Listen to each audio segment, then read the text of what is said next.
Did you know you can pair your phone to your Steam Deck and then your Steam Deck will act like a Bluetooth speaker? I use it when I want to play music or a podcast or whatever from my phone, but I also want to hear the in-game audio from my Steam Deck. Then pairing your phone allows you to combine those audio sources and have them both come out of your headphones, for example. Here's how. Make sure Bluetooth is on your phone and on your Steam Deck, then go to Settings on your Steam Deck, Bluetooth, then More Devices, and then your phone should be there and just add your phone. I've spent literal thousands of hours on my Steam Deck at this point, and I've tried to boil down those hours into this concise video, so if you value the time and effort that went into making this, a like and subscribe would be awesome. If you find games are sometimes running slow, but sometimes running just fine, try turning off games download in the background. Downloading a game in the background can absolutely ruin your performance, and sometimes it's tough to tell that it's even happening. To turn this off, go to Settings, then Downloads, then Allow Downloads during gameplay and toggle that off. You can change the Steam Deck's default keyboard. If you're bored of the look of your old Steam Deck keyboard, you can switch it out and it's super easy. Go to Settings, Keyboard, and then select which keyboard you want. You can also go to the Steam store and buy more keyboard skins. And a hot tip for you, you can always pull up the keyboard with Steam and X. And if you forget the shortcuts, just hold down the Steam button and you'll get a list of the shortcuts. And while we're talking about shortcuts, if you, like me, find it difficult to turn your brightness up and down while holding the Steam key and doing the joystick up and down because it hurts your hand, you can also hold the 3 dots on the right side and then use the left joystick, and that way you don't have to do nearly as much hand gymnastics. I'd love for the comment section of this video to be a place where we can all share our favorite tips, so if I missed your favorite, let us know what it is in the comment section below. If you're planning on playing your Steam Deck before bed regularly, be sure to turn on a night mode schedule. That's going to warm up the screen and reduce the blue light, which hopefully will help you not disrupt your circadian rhythm as much and help you get to sleep easier. That being said, there's only so much that lowering your blue light can do to help you fall asleep, so if you're struggling to fall asleep, on a personal note, maybe try just contemplating the beauty of life. That's what always works for me. Dead zones on a controller keep the joystick from giving an input when it's supposed to be in the center and giving no input. That being said, the Steam Deck ships with way too large of dead zones, which can make the joysticks feel unresponsive. To change this, go to Settings, then Controller, then Calibration and Advanced Settings, and you can play around with what works best for you and your individual joysticks, but I've found around 3,000 to feel pretty good and not get any stick drift. That being said, if you are experiencing stick drift, just increase the dead zone until you're not getting stick drift anymore.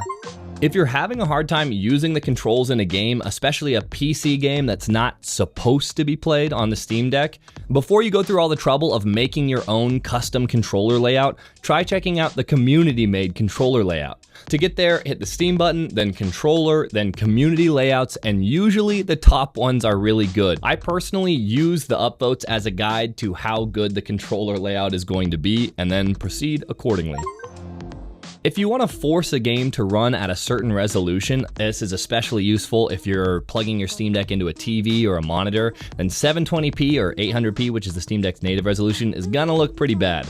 So what you're gonna want to do is go to the game you're wanting to run, hit the cog on the right side, then in general, go to the resolution and set that to whatever you want the resolution to be. I generally wouldn't recommend going over 1080p as the Steam Deck is really going to struggle at higher resolutions, but you're always welcome to try it out. Did you know you can add non-Steam games to your Steam library, and it's actually really easy? Hit the Steam button, then go to Power, then go to Desktop Mode, and once you're in Desktop Mode, open Steam, then in the bottom left, hit Add Game, then add a non-Steam game, then pick whatever games you want. Pro tip here, you can also add non-games, things like Chrome or Firefox, then you can use one of those browsers while you're still in gaming mode. And once you're done, go back to game mode and you're going to see whatever icons you added for your non-Steam games. There you go. And if you want to take a break from gaming and charge your Steam Deck or phone, video sponsor UGreen has you covered. They just dropped a collab with Genshin Impact called the limited edition Keenich themed fast charging adventure kit, and it's dope. On the beautifully designed 20,000 mAh power bank, which can fast charge it up to 100 watts out a single port or 130 watts out dual ports, they also added in an awesome AHA themed boot animation. I love this battery pack not just because it provides plenty of power, but it's also compact and portable. Their 65-watt charger can charge up to 3 devices simultaneously, and their wireless charger has Qi 2 certification, 15-watt fast charging for iPhones, and can charge up to 3 devices at once. And because you gotta have the cable to match, UGreen has a color-matched cable with an AHA cable tie. Check out the links in the description for up to 30% off and enter UGreen's massive giveaway. And thanks again to UGreen for sponsoring this section of the video. If you really want to customize your Steam Deck, Decky is an awesome way to do it. I have a whole video on exactly how to do it, which is linked below, and I highly recommend this mod as it allows a bunch of different customizations. It's actually my favorite way to customize the Steam Deck, and it really personalizes the deck to your liking. But once you have Decky, the world is your oyster. If you want to change how your Steam Deck sounds and make it sound like a Wii, for example, Audio Loader is the way to go. Go to the Decky store, then download Audio Loader, and then scroll through and pick whatever packs strike your fancy. Just don't tell Nintendo, they always try to ruin the fun.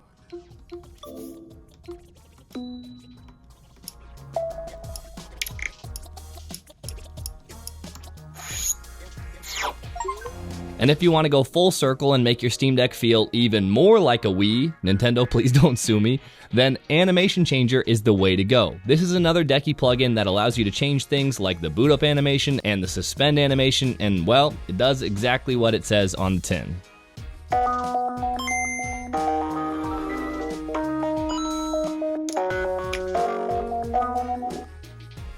If you want to see if a game is going to run well on your Steam Deck, Valve has their verification badges, but what about the thousands of games that just say unknown?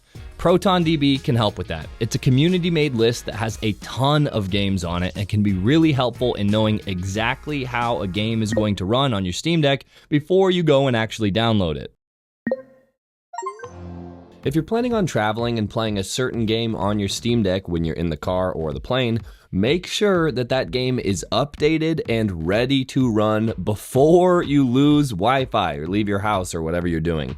Then, once the game is updated and ready to play, I like to turn off my Wi-Fi, and that way I know I'm not going to get an update and ruin my gaming session.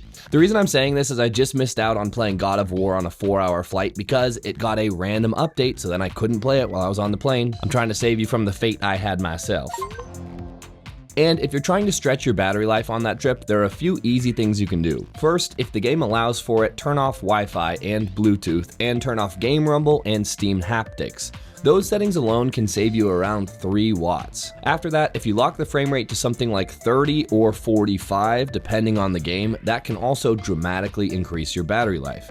If you're on the Steam Deck LCD, the sweet spot is 40 FPS, and if you're on the Steam Deck OLED, the sweet spot is 45 FPS. Due to the OLED's 90 Hz refresh rate, 45 gives you a perfect frame doubling to that 90 Hz.